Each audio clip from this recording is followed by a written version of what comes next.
سلام دوستان عزیز، با شما تجویز. این از نخستین سلسله نمایش های غایه های جالب برای بیزنس در تاجیکستان می باشد. در نمایش امروزه برای شما درباره بیزنس شکل های گوناگون کبوتی پروری نمایش آماده کردیم. اگر به شما ایده پسند باشد ورق خروج کرده گیرید و ما با شما در عالم کبوتی ها پرواز میکنیم. Let's go!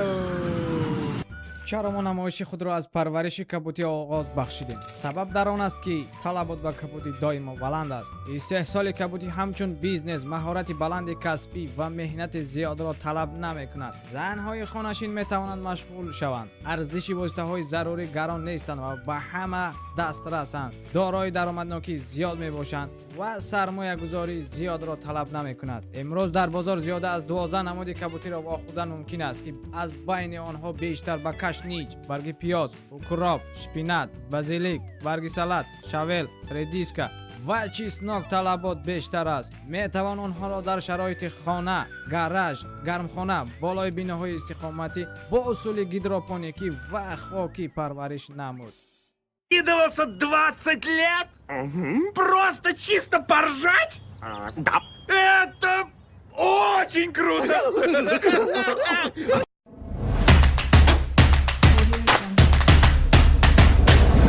کبوتی را در تاجیکستان اساساً دهقانان بیشتر پرورش میکنند و از حسابی در زمستان پرورش نکردن آنها نرخ کبوتی به بالا می رود. غیر از این استحصال کنندگان شکل‌های انتقال محصولات خود را تا استعمال کننده ندارند. کارخانه و آشخانه‌های خوراک عمومی خود آنها از بازار رفته میخرند. پس اینجا امکانیت به دست آوردن بازار وجود دارد. اینچنین امروزه شکل‌های نو مغازه‌ها، سوپرمارکت‌ها و دیگر نماد خدمت‌رسانی‌های خوراکواری پیدا شده استادند که آنها با محصولات های تر و تازه با بارجامه دقت جلب کننده نیاز دارند. از این رو برای محصولات خود بارجامه و تمغه مالی خود را کار کرده برای یکی از وظیفه های وزنین بیزنس کبوتی در پیدا کردن بازار بوده، زیرا کبوتی محصولاتی زود ویران شونده باشد. بنابراین همیشه از روی استراتژی مارکتینگی خود و راه های دریافت میزاجان کار بود. برای تشکل بازه میزاجان خود از صاحب کار طلب کرده می شود. رقابت آزاد را تحلیل و درجه طلبات به محصولات خود را معین نموده امکانیت های رقابتناکی خود را کار کرد نماید. نرخ های بازار را تحلیل نموده نرخ های جالبی خود را پیشنهاد نماید که باید نرخی پسترین سیستم مستحکم تخفیفی برای میزاجان یک لغ کفالت را داشته باشد. کاتالوگ محصولات نو خود را چاپ کرده و در اینترنت جایگیر نماید. میزاجان پتانسیلی خود را معین نموده پیشنهادهای تجارتی خود را به آنها فرستاد. راه‌های اساسی دریافت میزاجان با محصولات کبوتی: مغازه‌های چکنه با اسورتیمنت‌های گوناگون کبوتی، اینترنت مغازه‌ها، بعضی سبزوات‌ها، گوشه‌های دهقان و بازارها، سگمنت‌های خوراک عموم، رستوران و آشخانه‌ها، کارخانه‌های دولتی، وزارت و اداره‌ها، مکتب‌ها، قسم‌های حربی و بیمارخانه‌ها. Что? Это был ваш план? Обалдеть!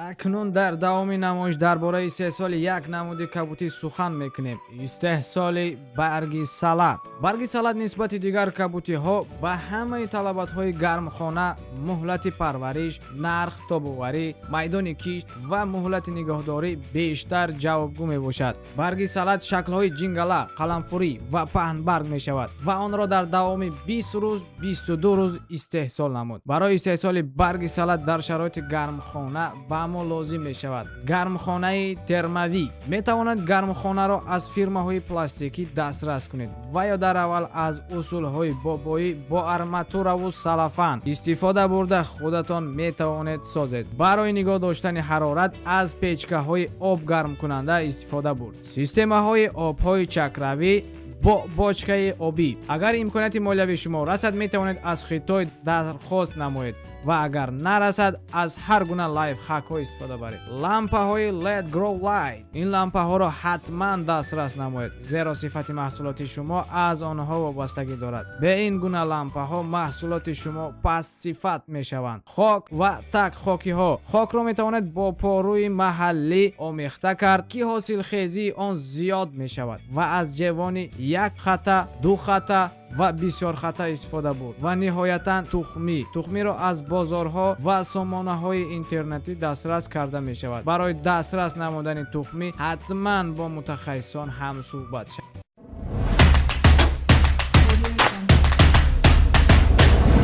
نقشه مالیوی همه درآمدها و خراجات‌های سرمایه‌گذاری را در نظر دارد. مهلت آن به 2 سال برابر است. در نظر است که بعد از این مهلت امکانیت وسیع کردن بیزنس پیدا می‌شود. خراجات‌های سرمایه‌گذاری با حساب میانه حساب کرده شده است و شما می‌توانید آن را کم و بیش کنید، زیرا این از استفاده نمودهای گوناگون تکنولوژی وابستگی دارد. اگر شما پورا از اصول‌های بابایی استفاده برید، ارزش آن چندین مراتب کم می‌شود. پس ما حساب را از روی تکنولوژی های میانه حساب میکنیم. برای 50 متر کوادراتی گرمخانه چنین خراجات ها را طلب میکند. برای ساختمان گرمخانه 6000 سومانی، برای سیستم آب تقسیم کنی، گرم کنی و روشنایی 5000 سومانی، برای خاک و تخته های زیرخاکی 2500 سومانی، برای رکلام و مارکتینگ 1000 سومانی، برای تخمی و نوری های مینرالی 3000 سومانی. در مجموع 17500 سومانی در مورد اول سرمایه گذاری کرده می شود. درآمد اگر در یک ماه یک مرتبه کشت کنیم و از هر متر کوادراتی با حساب میانه 4 کیلوگرم محصولات به دست آوریم و گرمخانه ما دارای 2 زیرخطه باشد، پس از 40 متر کوادراتی گرمخانه در دوام